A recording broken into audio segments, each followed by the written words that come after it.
I spent the entire day cleaning the house and ironing Matthew's shirts.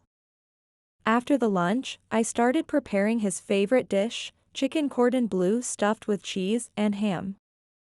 For dessert, I made his beloved raspberry cheesecake. It turned out perfectly.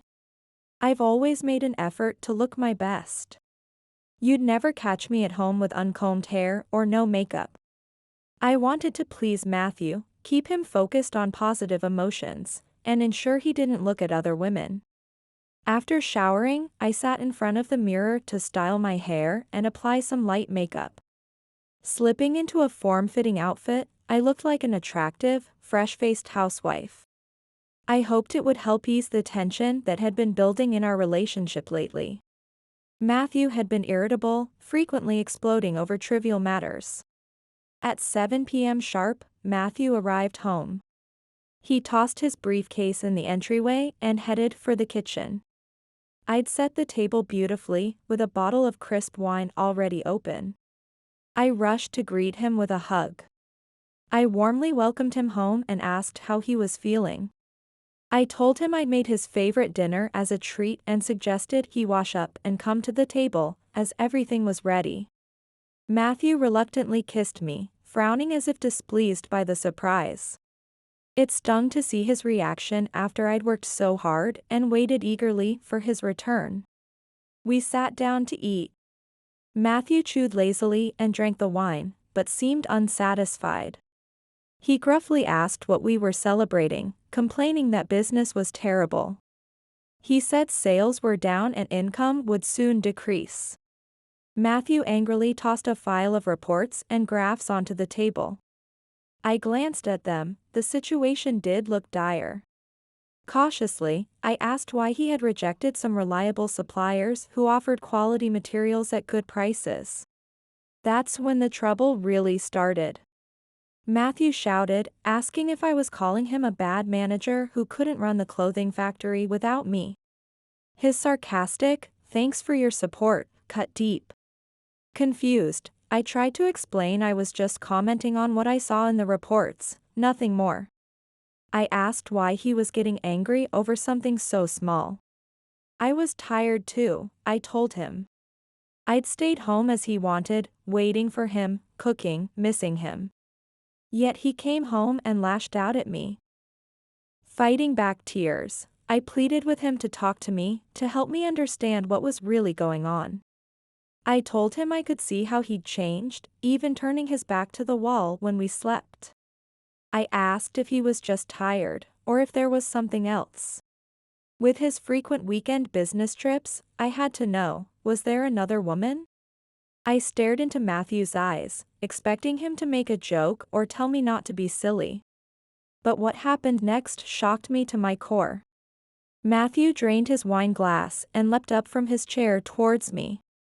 With wild eyes and clenched fists, he shouted that yes, he did have a mistress he truly loved.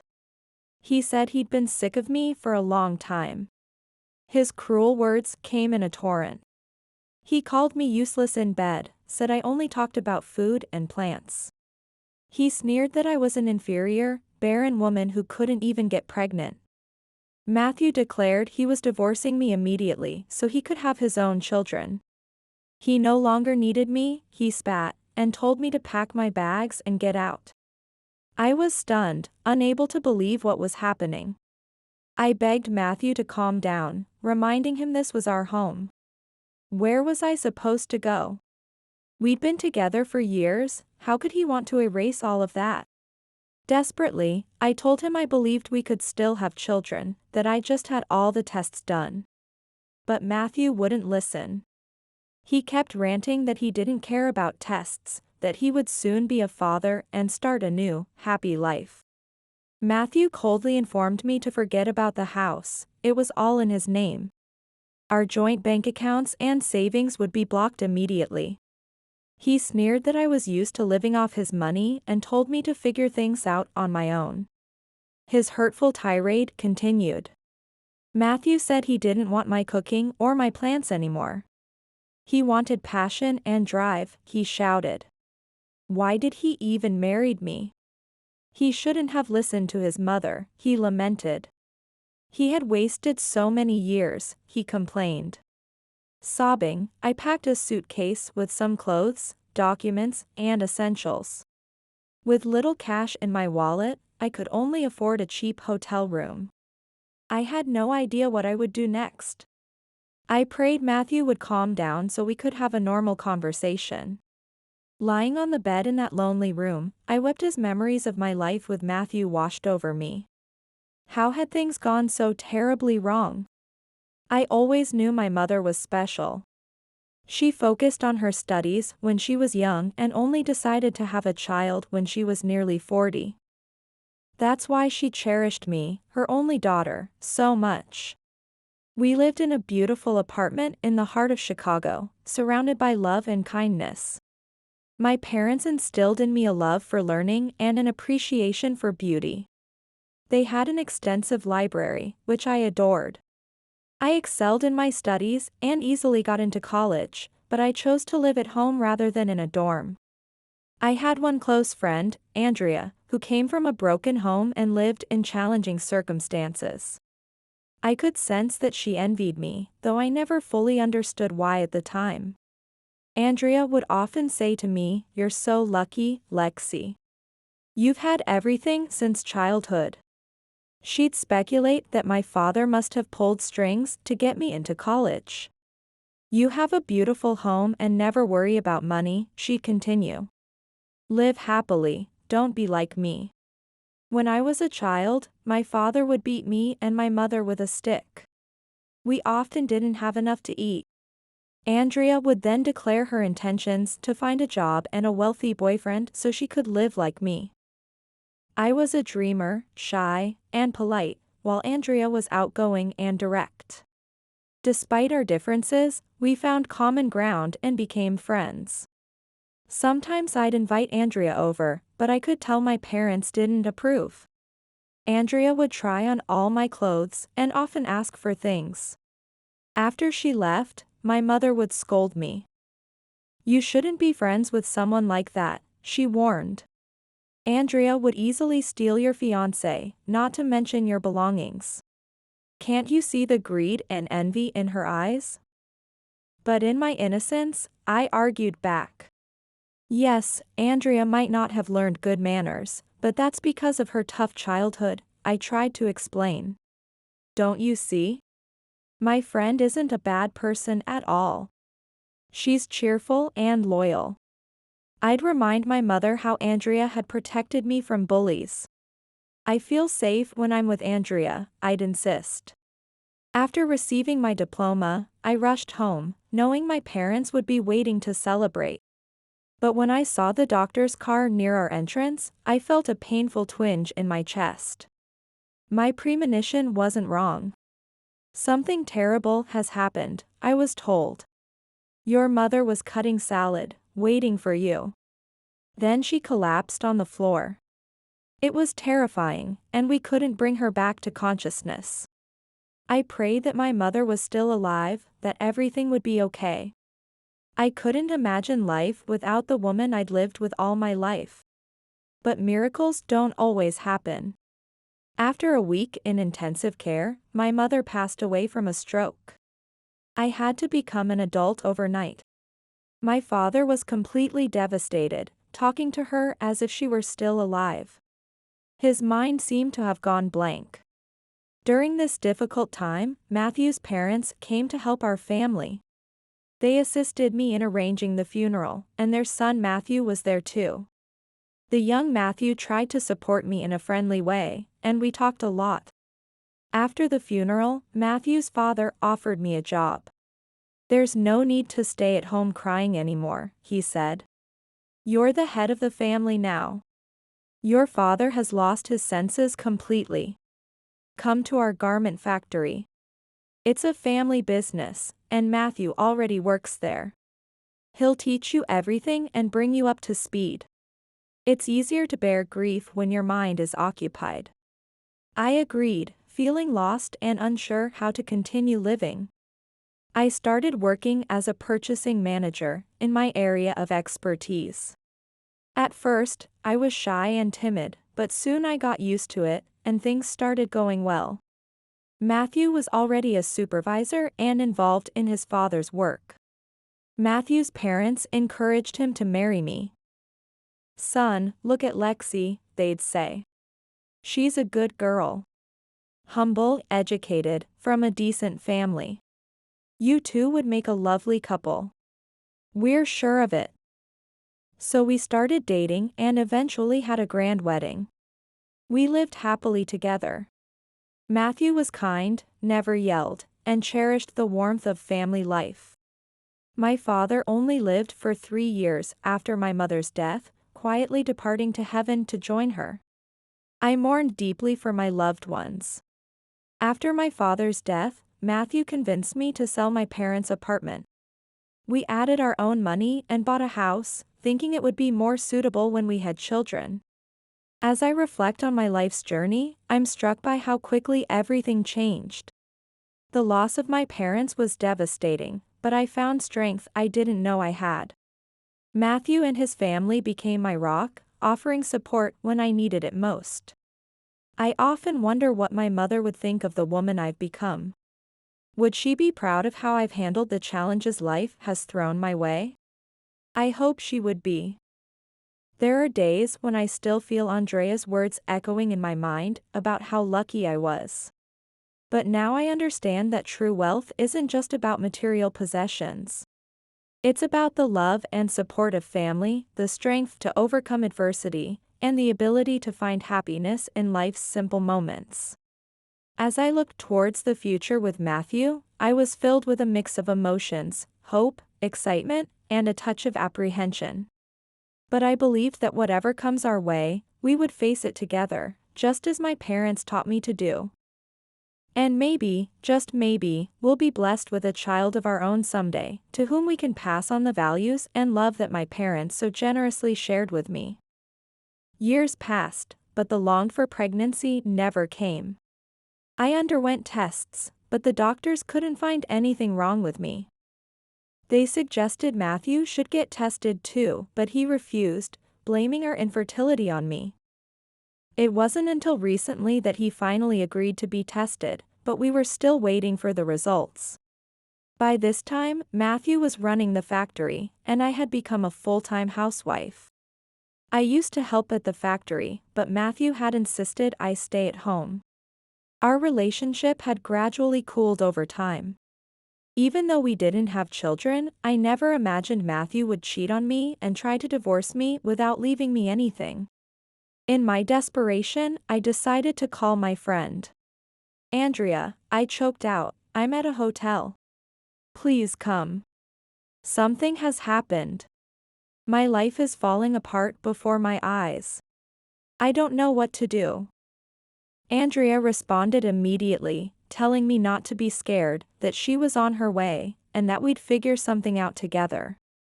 Now, as we sat drinking, I poured out my story to her. "Andrea, how could Matthew do this to me? He's been sleeping with someone behind my back for over a year. What kind of horrible women are out there? Matthew's lost his mind. He's blocked my cards and bank accounts, and now I have nothing left. He says this woman is going to have a baby soon. Because I couldn't have children, my husband doesn't need me anymore. I'm so hurt. After living together for so long, Matthew is throwing me out of his life like I'm some useless old thing. What am I supposed to do?" Andrea sighed and shook her head in sympathy. She told me Matthew was a terrible man, and that no one could have predicted this. She said it was bad enough that he decided to cheat and leave, but it was downright unmanly to leave me without any money. Andrea told me not to cry, that tears wouldn't help, and that I shouldn't give up. She insisted I needed to defend my rights and suggested we find a good lawyer. She said she knew just the person, an excellent specialist in family issues and property division named Bruce. Andrea offered to help me prepare all the documents and make the appointment. Through my tears, I thanked Andrea, agreeing it was a good idea. But I worried aloud about how I could afford a lawyer's services. Without hesitation, my friend pulled out her wallet and handed me a wad of bills. She told me to take it and pay her back later, assuring me she wouldn't abandon me and that we'd figure it out together. Andrea encouraged me to keep fighting and believe everything would work out, promising she'd always support me. I hugged my friend and whispered my thanks, acknowledging that she was the best friend in the world. I admitted that maybe she was right, I shouldn't be so sad. After all, I reflected, life always presents challenges, and those who endure them become the victors. The next day, I met with the lawyer. He was a very serious man who made a good impression on me. He listened carefully to everything, made copies of the documents, and promised to take the case. This gave me hope, at least I might have a roof over my head. Now, it was time to search for a way forward. I knew Matthew wouldn't change his mind, so I had to learn how to survive on my own. My husband kept harassing me over the phone, threatening that I wouldn't be satisfied with the court's decision and that he had every chance of winning the case. It felt like Matthew was trying to kill me mentally. My condition was terrible, and I was just waiting for the lawyer's help. Andrea was calling to support me during this difficult time. But if only I knew what was really happening. It was as if a nest of rattlesnakes had tangled into one knot, preparing to bite me to death. Meanwhile, at the law firm, the tension was boiling over. The most popular and highest-paid lawyer in town was pacing around the office, vividly describing how he would make Matthew's wife leave the courtroom with nothing. The man gestured energetically as he explained his strategy. He boasted about finding the perfect combination and how fighting on two fronts would be highly profitable. He pointed out how I now trusted him unconditionally and had given him copies of all the documents. The lawyer revealed that I was claiming Matthew had insisted on selling my parents' apartment and investing that money in the house where we lived. He acknowledged that this was true and there was evidence, but he and Matthew would prove that Matthew had put up the other half of the money. He also mentioned the renovations and furniture being Matthew's expense, implying the house already belonged more to Matthew than to me. But that wasn't all. The lawyer bragged about using his connections to bribe suitable witnesses. He said they could easily prove that I hadn't worked anywhere for 5 years and that Matthew had been supporting me. He even claimed they would show I had led a dissolute life, frequently drinking, and that Matthew had spent a lot of money on my treatment at a clinic. The lawyer assured Matthew that the judge was an old debtor of his, so the case was as good as won. He promised to make Matthew's wife leave with nothing and told him not to worry about Andrea, as he had arranged for no one to be able to prove anything. He concluded by saying everyone would sympathize with Matthew. Matthew was elated, feeling everything was going perfectly. Andrea sat in an armchair, boasting for a while. She gloated about how I, her poor friend, had come crying to her for help. She asked rhetorically what she had done, answering that she had done what she should and helped me. Andrea smirked, saying I believed she was on my side, calling me an innocent child. She revealed that I didn't even know she was the woman trying to have a baby with Matthew. Andrea expressed her satisfaction, saying the important thing was that their plan wouldn't be exposed before the trial. She looked forward to finally being happy with Matthew and having a baby soon. Janet, pretending to be working hard, was reviewing some documents for the umpteenth time, but she was amazed at the lawyer's cunning plot. The man was her idol, and she dreamed of learning from his experience and winning cases spectacularly. But now, seeing the lawyer's double face, how he brazenly lied to me and tried to trap me into leaving with nothing, the young woman was deeply shocked by her mentor. Janet couldn't stand treachery since she was a little girl. She always stood up for those unfairly hurt and sought the truth. That's why she chose this profession. Janet waited for everyone to leave, found my contact information, and decided to reveal the whole truth to me. She knew she'd lose her job, but she was outraged by Matthew's audacity and the lawyer's confidence in his impunity. We agreed to meet at the hotel where I was staying. There was a cozy cafe there, not too crowded, where we could talk quietly. I arrived at the meeting place completely confused. What could Janet want? But Janet was determined and started with the important stuff. She told me she worked at Bruce's law firm, sitting in the same office as him. She said she had witnessed a meeting between Bruce and my husband that day and was very upset. Janet revealed that Bruce wasn't planning to defend my rights, but to do the exact opposite. She understood this truth would surprise me but felt she couldn't keep it to herself. She said it was unfair that everyone was against me. I blinked several times, unable to speak. Wait, is this a joke? I finally managed to say. It can't be. I don't believe it. Andrea wouldn't do that. We've been friends since childhood. I've done so much for her. A friend wouldn't betray me like this. Andrea introduced me to the lawyer and even gave me money. Just then, my cell phone rang. Distracted, I answered, yes, my husband and I took the tests. What? Can you send the results to my email? I hung up and suddenly started laughing hysterically, tears streaming down my face. Janet realized this was a sign of extreme mental fatigue. So instead of trying to calm me down, she just splashed water on my face and helped me. I moaned, seeming to come to my senses. Janet started apologizing, saying she didn't mean to hurt me but I was hysterical. She asked what else had happened. I wiped my face with a tissue and said, you may not believe this, but I just found out the reason my husband left me is that his mistress is pregnant. Now I'm wondering who's pregnant and whose child it is. He always blamed me for not being able to have a baby. How can I not be hysterical? Janet thought for a moment. She said it was good that everything was clear now. She suggested I could go to my husband and threaten him, thinking he might change his mind about the case. Janet offered to defend me in court for free if I wanted, but warned we'd probably lose because Bruce and the corrupt judge had planned everything. But she said she had a plan. Stunned, I stared at Janet, not knowing what to do. I had blindly trusted Bruce, who seemed so trustworthy. I thought to myself, I have no ability to judge people.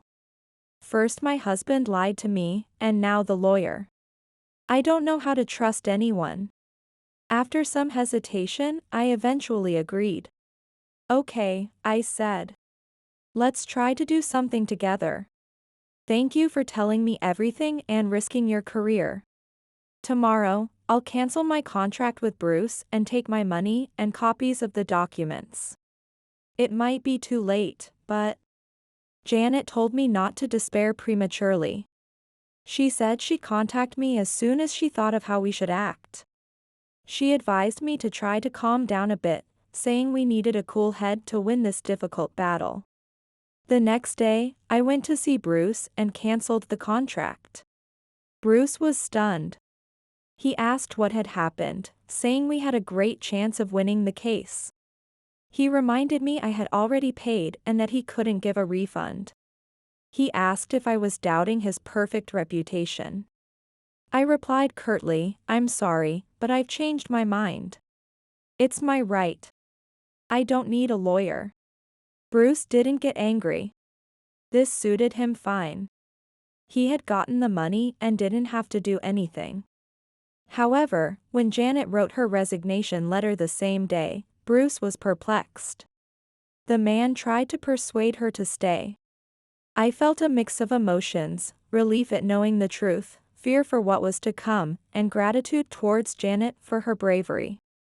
As I left Bruce's office, I couldn't help but wonder what my next move should be. The weight of everything, Matthew's betrayal, Andrea's deceit, and now this legal nightmare, felt overwhelming. But something inside me had changed. I was no longer the naive, trusting woman I had been just days ago. I was ready to fight for what was rightfully mine, no matter the cost. Janet had great potential and would undoubtedly become a competent lawyer. However, she used family circumstances and an urgent move as an excuse to leave. I could sense that Bruce intuitively felt something was happening. There had to be a reason for these coincidences occurring on the same day, but he couldn't understand it yet. Now that Janet was free, she decided to follow Andrea. On the third day, she saw what she wanted to see. Andrea, who was supposedly in love with Matthew, had another lover, a young fitness trainer. They were passionately kissing in a car, oblivious to their surroundings. Janet managed to take some good photos. It took another week to gather documents for the court, and finally, Janet called me.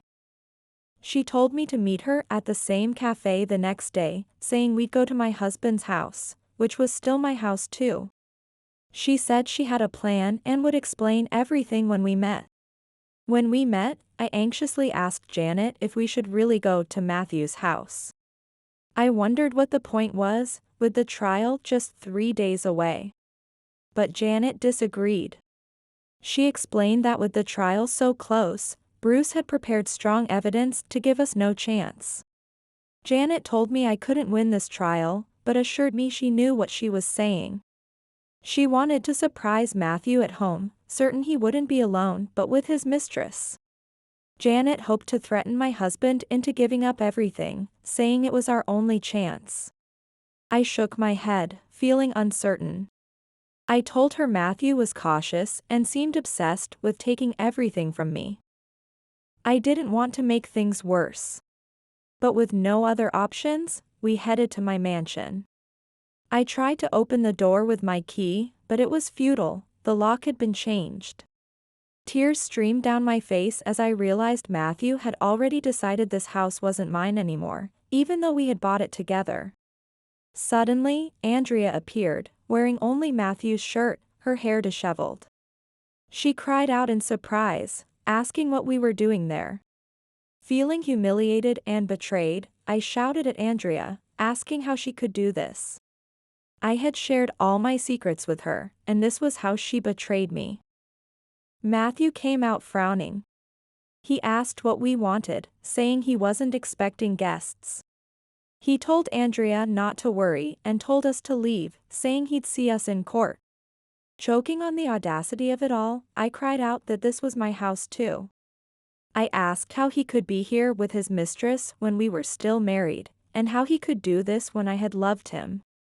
Janet intervened, introducing herself as my lawyer who would defend my interests in court. She asked if we could come in, saying we needed to talk before the trial. Matthew laughed and let us in, asking what could be so important. He confidently stated that Bruce wouldn't give us a chance. Janet calmly asked Matthew why he was divorcing me and why he wouldn't divide things fairly. She pointed out he could afford to pay me half and that he wasn't poor. Angry, Matthew demanded to know why she was asking so many questions. He declared his love for Andrea and said they were having a baby, something I could never do.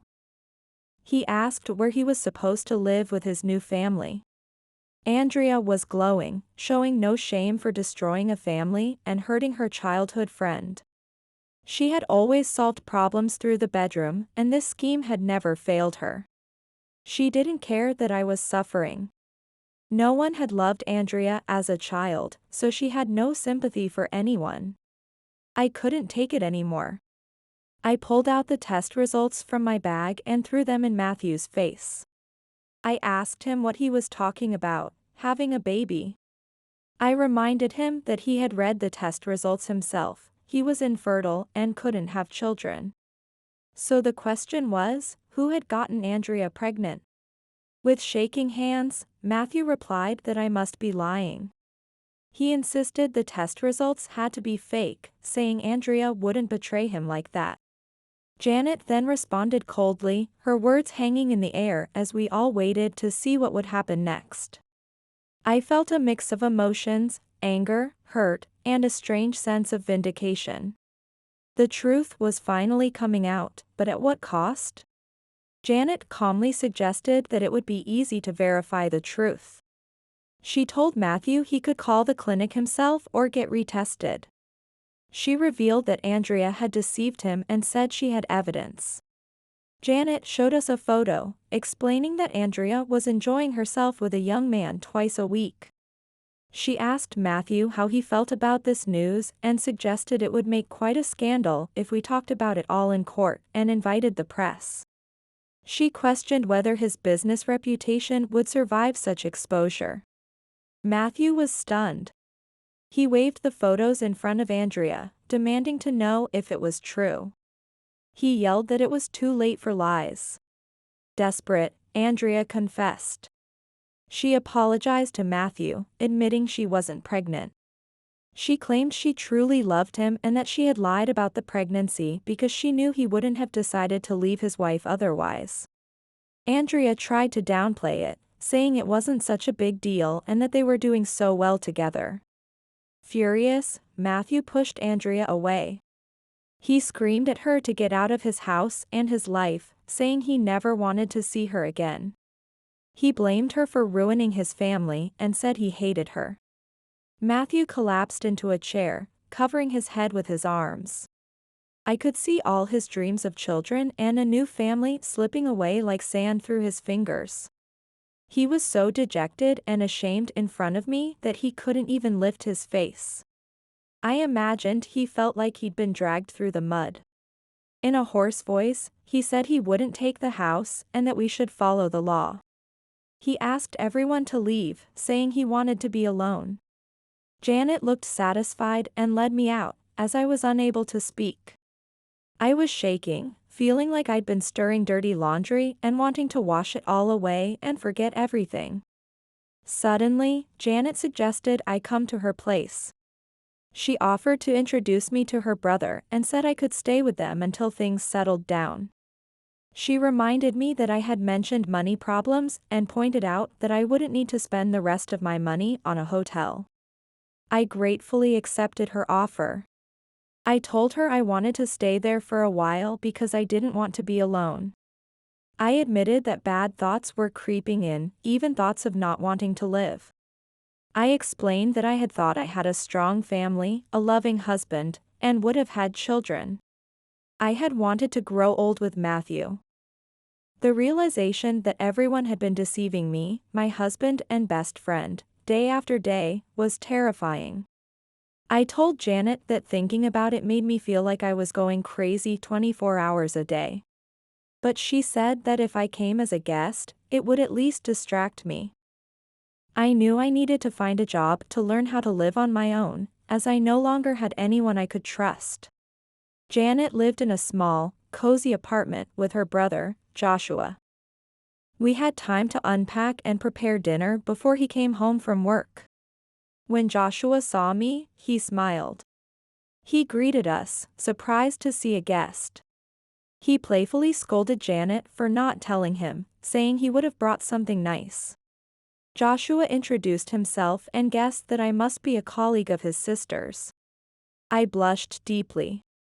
This simple, friendly man was very handsome. I introduced myself as Lexi and explained that I wasn't a colleague, but a homeless client. I told him Janet had suggested I stay there for a while and asked if he'd mind me being there, not wanting to be a bother. Joshua waved his hand dismissively. He welcomed me warmly and said he'd be happy to paint my portrait. I nodded and sat down for dinner. Curious, I asked Joshua if he was an artist, commenting on how interesting that profession was. I asked if I could see his work. Joshua replied shyly, explaining that it was more of a hobby. He told me he had been attending painting classes since childhood and that his works had been exhibited in major contests. He had dreamed of going to art school, but his parents objected, saying it wasn't a serious profession for a man. They had insisted he go to a mechanical engineering college, and now he worked as an engineer. Joshua admitted he hated his job and that it wasn't easy with his leg problem. He explained that he and his sister didn't live very richly, as they were saving money for treatment. He said it was a long story that he didn't want to talk about much. After dinner, Joshua showed me his paintings, which impressed me greatly.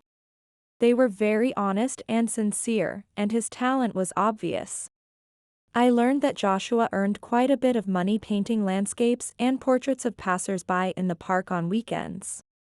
I quickly became friends with Joshua, and he decided to tell me about his difficult life. He described his sister and parents as good people. His father was a designer, and his mother worked in a design office all her life. They were an intellectual family who rarely fought but were greatly influenced by others' opinions. Joshua painted a picture of a home always kept in exemplary order, with starched napkins and spotless white tulle on the windows. He couldn't remember ever seeing dust. Sometimes his father's colleagues would visit, and it would be like a showcase evening. Everyone would eat and drink, and his parents would praise him and his sister, expecting them to meet the standards of perfect children. Joshua revealed that he was born with a hip subluxation. His mother had tried to remove this defect when he was still a baby but couldn't completely succeed. The silly crab-like walk and regular deterioration had haunted him all his life. He felt his parents were a little ashamed to show him to guests, so they tried to emphasize his good grades at school. They would show off his diplomas. At school, Joshua was bullied, being called a robot or disabled. He grew up quiet and introverted, not liking people except for his sister. He had no friends. Painting was and still is his escape. In the process, he forgets everything, and his soul feels at ease. At art school, no one paid attention to his illness. Only creativity was valued there. There, he felt like he could spread his wings and fly. He often asked his parents to let him study more in this direction, but it was no use. As I listened to Joshua's story, I felt a deep connection forming between us. Two wounded souls, finding solace in each other's company. I wondered what twists of fate had brought us together in this moment, and what the future might hold. I listened intently as Joshua continued his story, his voice tinged with sadness.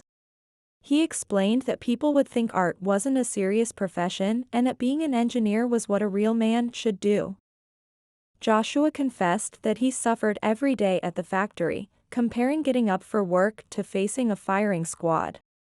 He admitted it wasn't suited for him. Surprised by his revelation, I couldn't help but ask why he continued to endure a job he disliked, especially since he'd been an adult for so long. I suggested he pursue something creative, pointing out his obvious talent. I wondered aloud if he still feared his parents' judgment, telling him it seemed foolish to let life pass him by. Joshua's face fell as he considered my words. He explained that he felt he had no choice. The income from painting in the park wasn't enough to live on, let alone pay for the expensive joint replacement surgery he needed. He spoke of needing training or at least connections, mentioning how many artists were self-taught but unknown. Joshua revealed that without the surgery, he couldn't even think about having a family. He confessed to being tired of being alone, wanting a woman to love and children of his own. He didn't want to be a burden on his sister Janet, who worried about him and saved money for his treatment. Joshua's voice cracked as he shared how his condition made him feel invisible to others. He mentioned a brief romantic relationship where the woman only used him in public and was ashamed of him. He'd given up trying to meet someone, unable to bear the pitying, condescending looks from women. His paintings, he said, were for his soul. I couldn't contain myself any longer. "What are you saying, Joshua?" I exclaimed, my heart aching for him. I told him that when I first saw him, I hadn't even noticed the way he walked. Instead, I'd been drawn to his smile and open attitude, finding him sociable and genuine. I asked if he thought all women were the same, reminding him that we're all different. I assured him that he'd meet the right woman for him, feeling certain of it. Then an idea struck me. "Can I put your work on the internet?" I asked excitedly. I suggested creating a website or posting photos on social media, assuring him there was no risk. My enthusiasm growing, I asked if I could go to the park with him, eager to see how he created his art. Joshua's face lit up with a smile as he agreed. He offered to paint my portrait and admitted he'd never considered using the internet, but saw no harm in trying. Then, to my surprise, he added softly, "Lexi, your husband is a fool. To lose a woman like you. I would cherish you so much." His words sent a flutter through my heart, but I pushed the feeling aside, reminding myself of my recent heartbreak. As days passed, I found myself growing surprisingly comfortable in Janet and Joshua's cozy home. Matthew called frequently, but I refused his calls and eventually blocked his number. After his betrayal, I was content to wait for the trial, hoping to receive a fair share of our house. I found myself thinking about using that money to help with Joshua's surgery. I felt confident I could find a job and a place to live. Meanwhile, I imagined Matthew was angry, frustrated by his inability to reach me. I thought about how he had ignored me while he was with Andrea, and now he was experiencing the pain of being ignored himself. I wondered if he was reflecting on his mistakes, questioning whether breaking up our family had been worth it. In my mind's eye, I could see Matthew drinking cognac, filled with regret. I imagined him asking himself what he had missed, the spark and passion in bed. He might be realizing that life with me hadn't been as boring as he'd thought, but now everything was ruined. I pictured him alone in our house, with no one to wake him with a gentle kiss or call him for breakfast, no one to whisper words of love. Was this the life he had dreamed of? I wondered if he regretted hurting me so deeply, if he felt he needed to make things right and apologize. Perhaps he hoped I might change my mind and come back. After all, I had loved him faithfully for years. He might be willing to do anything to return to the way things were before. On the day of the trial, I prepared carefully. I was nervous but determined to look my best. To my surprise, everything went smoothly. We divorced, and I received a good amount for the house and assets. As I left the courthouse, I found Matthew waiting on the porch. He hesitantly touched my hand, his voice soft and pleading. Matthew told me I looked beautiful, begging for forgiveness. He admitted he had been a fool to start all this, expressing remorse for his affair with Andrea. He said he truly wanted to reconciliate, asking me to come back. He reminded me of our years together, insisting he had realized how much he loved me and promising never to cheat again. I could see Matthew wasn't lying, and I appreciated his sincerity. But I sighed, my heart heavy as I replied, "No, I won't come back." I told him I had loved him more than life itself and had believed in him until the end. I expressed how terrible it was to know they had been secretly betraying me for over a year, lying to me every day. I admitted I could never understand how they could do that. I explained that things could never be the same, that it hurt to see him and remember everything. I told him I couldn't live in our house knowing he had slept there with Andrea. "You ruined everything," I said, my voice barely above a whisper. I asked him to part ways peacefully, to stop calling and not to look for me. I wished him luck, saying goodbye, and hoping we'd never meet again. With a heavy heart, I went to Janet's house and cried until nightfall. In my mind, I flipped through each episode of my life with Matthew like pages in a book, tearing them out one by one. Janet and her brother understood, not disturbing me. But I overheard Joshua expressing his concern to Janet in a hushed voice. He wondered if I still loved my ex-husband very much, if he had any chance with me at all. He said he felt sorry for me and wanted to help. Janet sighed, acknowledging that I had spent half my life with Matthew and couldn't forget him immediately. She said I needed help to overcome this pain, that time would heal everything. She assured Joshua I would calm down soon, advising him to just be there for me and let time tell. Then Janet mentioned an idea she had for me. She suggested opening their own law firm, with me as her assistant since I was very capable even though I wasn't a lawyer. She offered to teach me how to prepare documents, saying she felt comfortable with me and trusted me. Joshua's response was enthusiastic. He was happy at the prospect of seeing me more often, admitting he thought he had fallen completely in love with me. The next morning, after crying all night, I had made a decision. I emerged for breakfast and handed Joshua a wad of bills. As I did so, I felt a mix of emotions. I felt hope for a new beginning, gratitude for the kindness of these new friends, and a tentative flutter of something that might, in time, grow into love. I told him to go to the hospital tomorrow and make an appointment for the surgery. With a sad smile, I explained that money hadn't brought me happiness, so it should be used for something good. I thanked them for their kindness but said I couldn't stay forever. I mentioned I had addresses for some companies and planned to go for interviews and find a place to live.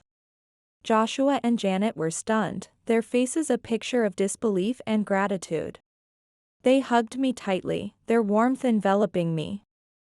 Janet promised they'd pay me back once Joshua recovered, explaining they had some savings of their own. She asked me to wait and listen to their job proposal. As Janet outlined her idea to open a law firm, I felt a spark of interest ignite within me. I admitted it might be worth trying, complimenting Janet on her intelligence. I suggested we should start, acknowledging we might not have as many clients as Bruce at first, but emphasizing the importance of beginning. I proposed charging lower fees and competing based on results. With a lump in my throat, I told them that thanks to them, I could start a wonderful new life. Joshua's surgery was a success, and I stayed by his side throughout his recovery. We took our first steps together, becoming close friends through this challenging time. There were moments of hysteria, tears of pain and happiness, and it was deeply moving when he took his first steady steps. I found myself falling in love with Joshua naturally, a stark contrast to my love for Matthew. With Matthew, it had felt like self-sacrifice, always trying to please him while he took my feelings for granted. With Joshua, it was different, we were ourselves, with all our strengths and weaknesses. There was no shame or fear of appearing ridiculous, loving each other wholeheartedly came easily. We constantly wanted to create and smile together. After Joshua's full recovery, Janet and I started our business, quickly gaining our first clients. Joshua made a life-changing decision, quitting his engineering job to focus on his creativity. We bought a house together, ensuring Joshua had his own studio. The artwork I posted online for Joshua became a huge success. Patrons showed interest, and we organized an exhibition that turned out to be a triumph. Joshua began to believe in himself and create more freely. Our relationship blossomed into a passionate romance, free from conventions and obligations, we were simply in love. Meanwhile, I heard that Matthew's business was deteriorating rapidly. He had to sell the clothing factory, unable to cope with the situation without my help. Unable to pay employees' salaries, the company declared bankruptcy. He sold the house and moved to another town, far from bad memories. But even there, he couldn't find peace. His conscience burned, and he desperately missed someone, not Andrea, but me. I appeared frequently in his dreams, but Matthew would wake up alone in an unfamiliar room, broken and angry. He tried to find a woman like me but failed. One day, while walking in the park with Joshua, I noticed him repeatedly looking at a portrait of a small, skinny boy. Curious, I asked Joshua who the child was and if he was drawing from memory.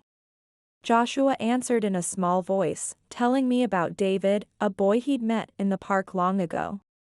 He explained that David came from a dysfunctional family, and they often talked. Joshua would buy him tea and bread or ice cream, sometimes giving him money. He hadn't seen David since he was discharged from the hospital. Worried, I exclaimed, asking why he hadn't told me before and insisting we needed to find David. I asked where he lived, but Joshua frowned, admitting he didn't know. He'd never asked for David's full name or address, not wanting to scare him. Joshua described David as being like a frightened kitten. Determined, I made a suggestion, my mind already formulating a plan to help this child we'd never met. As I looked at Joshua, I saw the same determination in his eyes, and I knew that together, we could make a difference in David's life, just as we had in each other's. I suggested we take the portrait to the park and ask the vendors and passers-by if they had seen David coming regularly. My heart raced with hope and determination as we set out on our mission. As we circled the area asking questions, a ticket seller at the amusement park recognized him. He told us that David used to come there often, wanting to ride but never having money. The man said David lived in a run-down house with a green roof nearby, scheduled for demolition. He mentioned David's mother neglected him, drinking and bringing men home. The ticket seller hadn't seen David recently, which made my stomach churn with worry. Joshua and I hurried to the address, our concern growing with each step. The house was in terrible condition, and my heart sank at the sight. We called out and shouted, but there was no answer. Just as despair was setting in, a neighbor finally came out, drawn by the commotion. The neighbor informed us that David's mother had been admitted to a psychiatric hospital and lost custody. David had been sent to an orphanage, and I felt a mix of relief and sadness wash over me. Joshua murmured that we needed to help poor David. He suggested we take him with us, assuring me I'd like David as he's quiet, calm, and smart. Joshua couldn't bear to leave him in trouble, and I felt the same way. I nodded, sharing that I'd always dreamed of having children, but it seemed fate had other plans for me. I declared I'd become David's mom and give him all the warmth and love he deserved.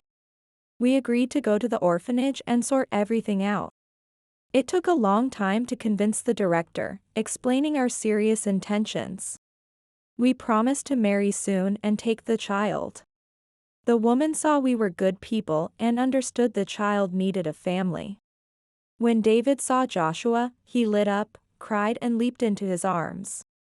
David called Joshua uncle and asked if he'd come looking for him.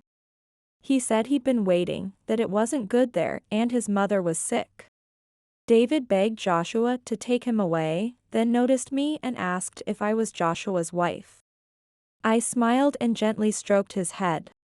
I introduced myself as Lexi and expressed my desire to be his second mom if he'd allow it. I told him I'd always dreamed of having such a wonderful son and asked if he'd like to live with us as a family. I promised to love him and never let anyone hurt him. David nodded, rubbed his eyes, and agreed. He promised to be obedient and helpful, saying he'd do everything on his own. 3 months later, we officially adopted David, and he moved in with Joshua and me. To our delight, the three of us got along wonderfully, adjusting to each other and enjoying our respective happiness. David found responsible, loving parents, and we found a son. We now enjoy going to the park together, with Joshua teaching David to paint or watching cartoons and laughing together. A year later, an even greater happiness arrived that words couldn't express. I found out I was pregnant, a miracle I never thought possible. One day, we received news about Andrea. The doctor told us she would be in the hospital for a long time. Apparently, a man had left her for another woman, and Andrea had tried to kill him, throwing a knife and seriously injuring him.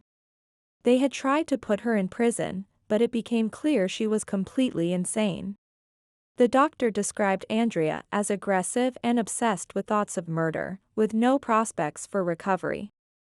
I asked if she would ever recover, but the doctor shook his head. He said it seemed unlikely, that the case was quite serious. The doctor explained that all that awaited Andrea was either their hospital or a mental institution. I felt no sympathy for Andrea, reflecting on the wisdom of life, everyone gets what they deserve. My son and I returned home where Joshua was waiting. He had prepared spaghetti with cheese and greeted us with a warm embrace. Joshua expressed how much he'd missed us and invited us to the table. He asked our son if he was okay and if he'd met his mom. The boy hugged me tightly and answered with serious eyes that now I could be his real mom. He said he wouldn't see that other mom anymore and that he loved me very much. I held the boy close, whispering through happy tears that he was our son, our only son, and that Daddy and I loved him very much. My soul felt light and good.